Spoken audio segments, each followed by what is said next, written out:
Assalamualaikum warahmatullahi wabarakatuh.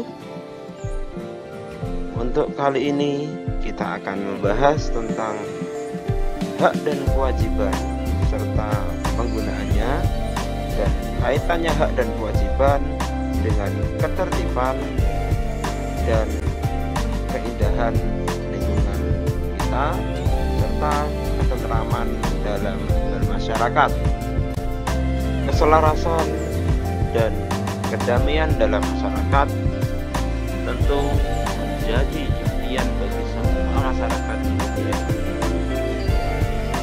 baik itu keselarasan dengan alam maupun keselarasan dengan lingkungan bermasyarakat. Untuk bisa menjaga keselarasan dalam masyarakat, maka yang kita butuhkan adalah saling menghormati antara hak dan kewajiban. Hak adalah sesuatu yang mutlak menjadi milik seseorang yang berkedudukan sebagai warga masyarakat. Contohnya adalah hak untuk mendapatkan perlindungan hukum, mendapatkan pekerjaan dan kehidupan yang layak, menikmati lingkungan bersih, hidup tenang dan damai, memilih, menurut dan menjalankan agama sesuai dengan keyakinannya, berpendapat dan berorganisasi, serta mengembangkan kebudayaan daerah. Tetapi setiap hak yang dimiliki oleh manusia juga harus menghormati hak orang lain agar tercipta keseimbangan antara hak seseorang dengan orang lain atau hak seseorang dengan hak dalam masyarakat. Nah, selain hak, manusia juga memiliki kewajiban sebagai warga masyarakat. Kewajiban adalah sesuatu yang harus dilakukan seseorang sebagai warga masyarakat dengan penuh tanggung jawab. Contoh dari kewajiban dalam warga masyarakat adalah yang pertama, mematuhi aturan atau norma yang berlaku dalam masyarakat, menjaga ketenangan dan ketertiban masyarakat, mengikuti kegiatan yang ada di lingkungan RT RW, misalnya ada kegiatan gotong royong, misalnya ada kerjasama membersihkan selokan atau kegiatan-kegiatan lain yang bersifat sosial.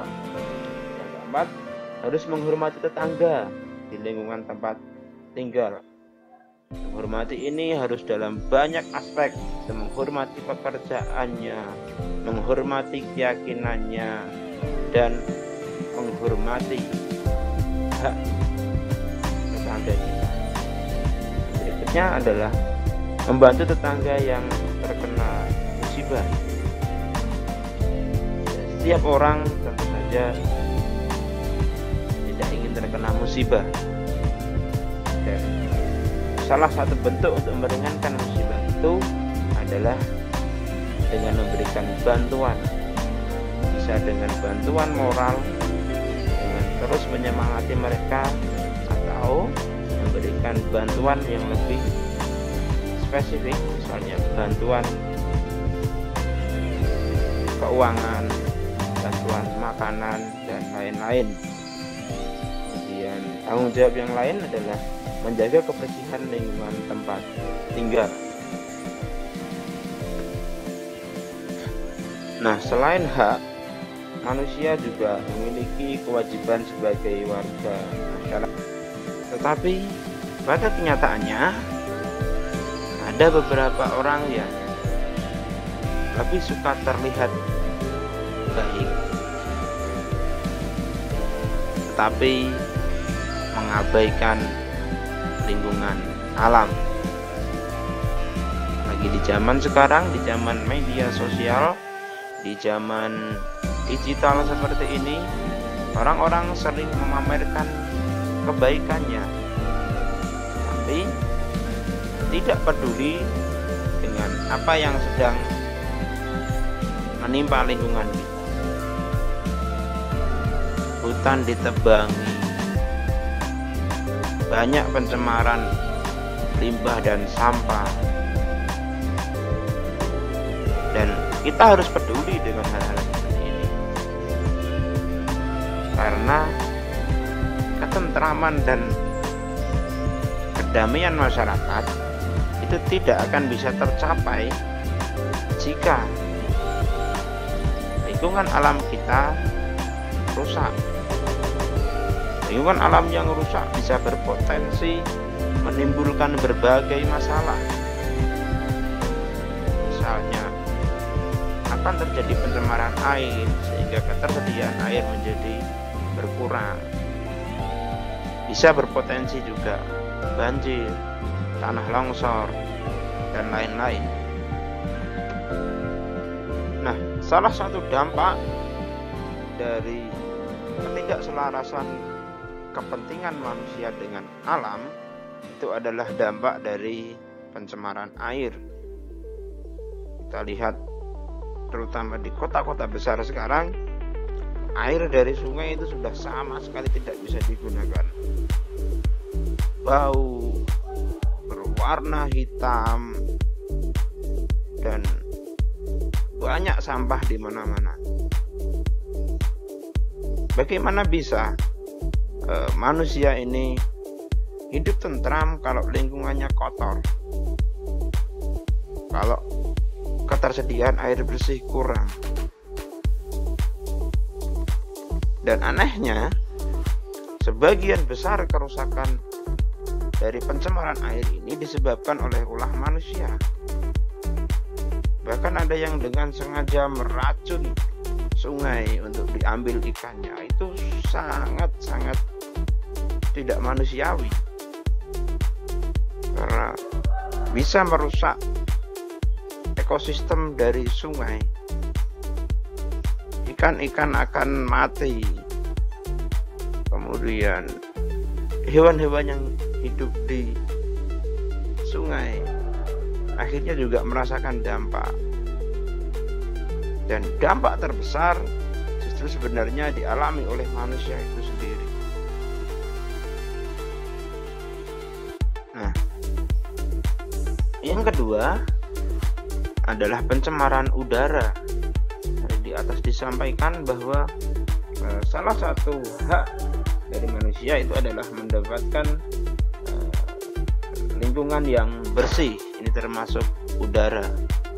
Tetapi di zaman sekarang, terutama di kota-kota besar, banyak sekali sudah terjadi pencemaran terhadap udara, baik itu dari kendaraan bermotor, asap-asap pabrik, bahkan kadang-kadang juga terjadi kebakaran hutan.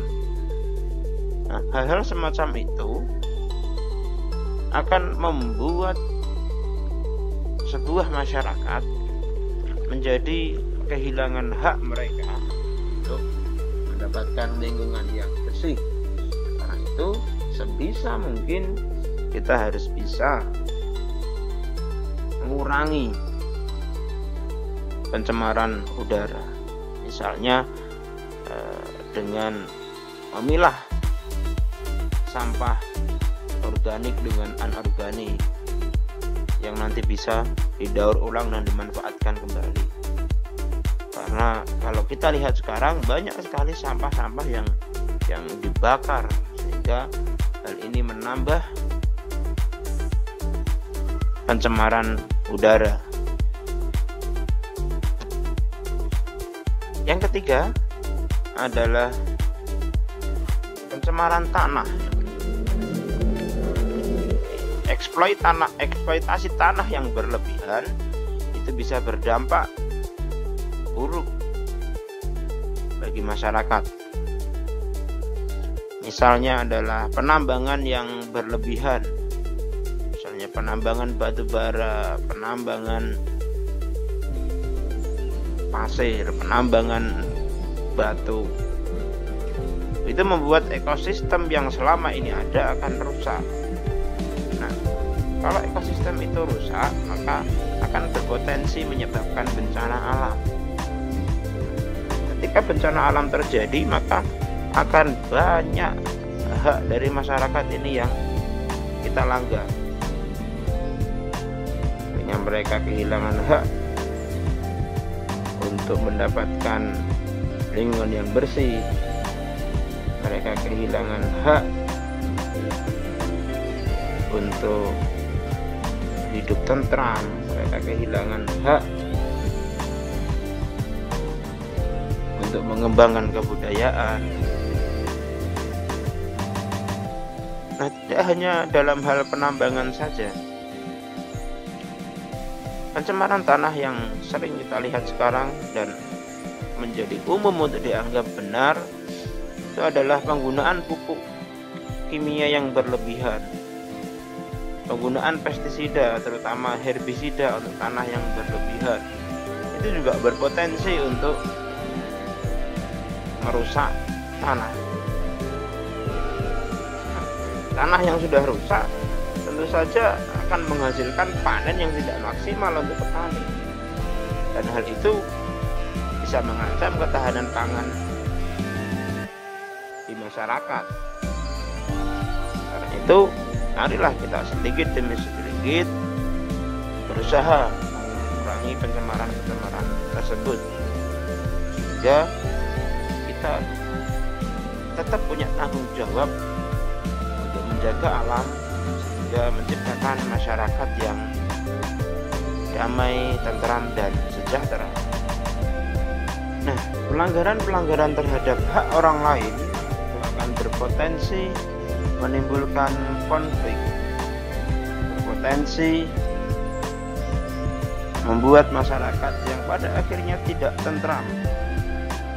Ada banyak sekali contoh yang bisa kita lihat dalam kehidupan sehari-hari kita tentang pelanggaran hak orang lain.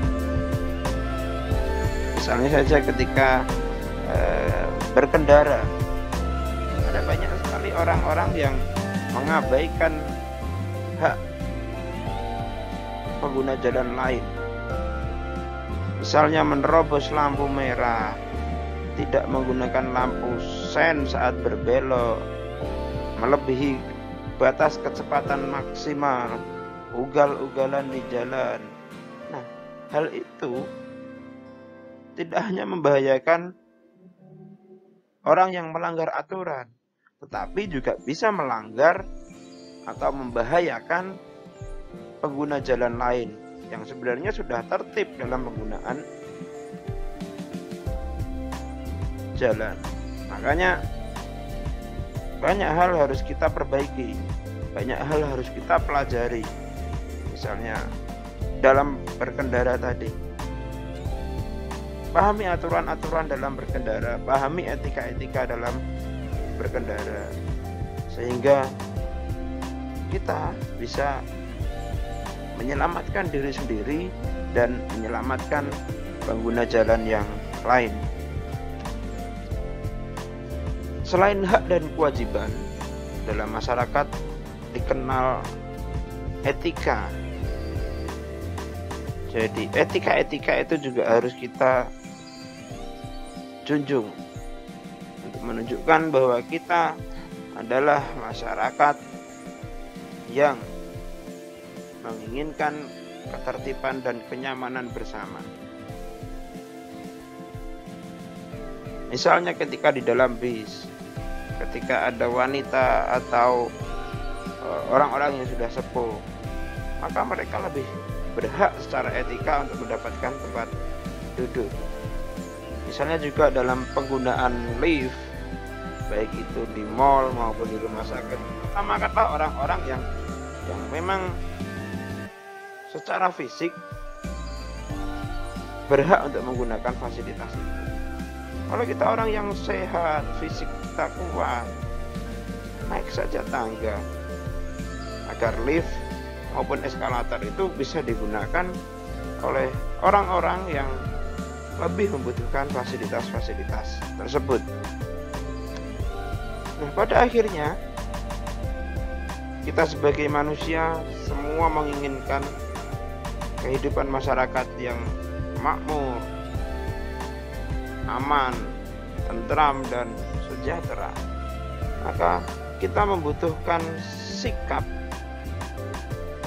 yang benar-benar bisa membawa kita ke arah masyarakat yang kita inginkan tadi. Terhadap lingkungan kita harus peduli, terhadap tetangga kita harus peduli, terhadap hewan kita harus peduli. Maka ketika kita melakukannya secara bersama-sama, melakukan kepedulian itu secara bersama-sama, maka hal itu akan mempermudah kita menjadikan masyarakat yang adil dan makmur. Demikian tadi pembahasan kita tentang hak dan kewajiban dalam bermasyarakat. Semoga bisa kita terapkan dalam kehidupan sehari-hari, dan sampai ketemu di pembelajaran yang akan datang. Wabillahi taufik wal hidayah. Wassalamualaikum warahmatullahi wabarakatuh.